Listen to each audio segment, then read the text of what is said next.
আজ বাড়িতে mixed fried rice হয়েছে। যেমনই ঝরঝরে তেমনই দোকানের মতন স্বাদ।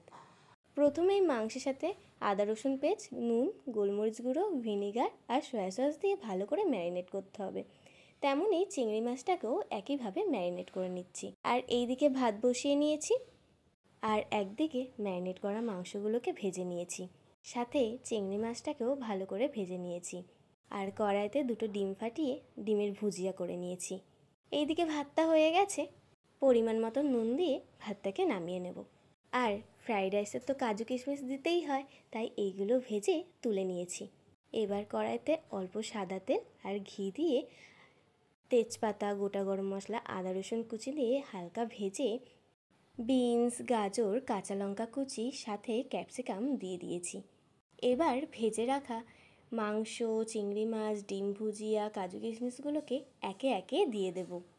এবার রাইসটা মেশানোর পালা। প্রথমে অল্প রাইস দিয়ে নেড়ে আবার পুরো রাইসটা দিয়ে দিতে হবে। সাথে অল্প চিনি, গরম মশলার গুঁড়ো আর সয়া সস দিয়ে পুরোটা মিশিয়ে নিলেই আমাদের মিক্সড ফ্রাইড রাইস একদম রেডি।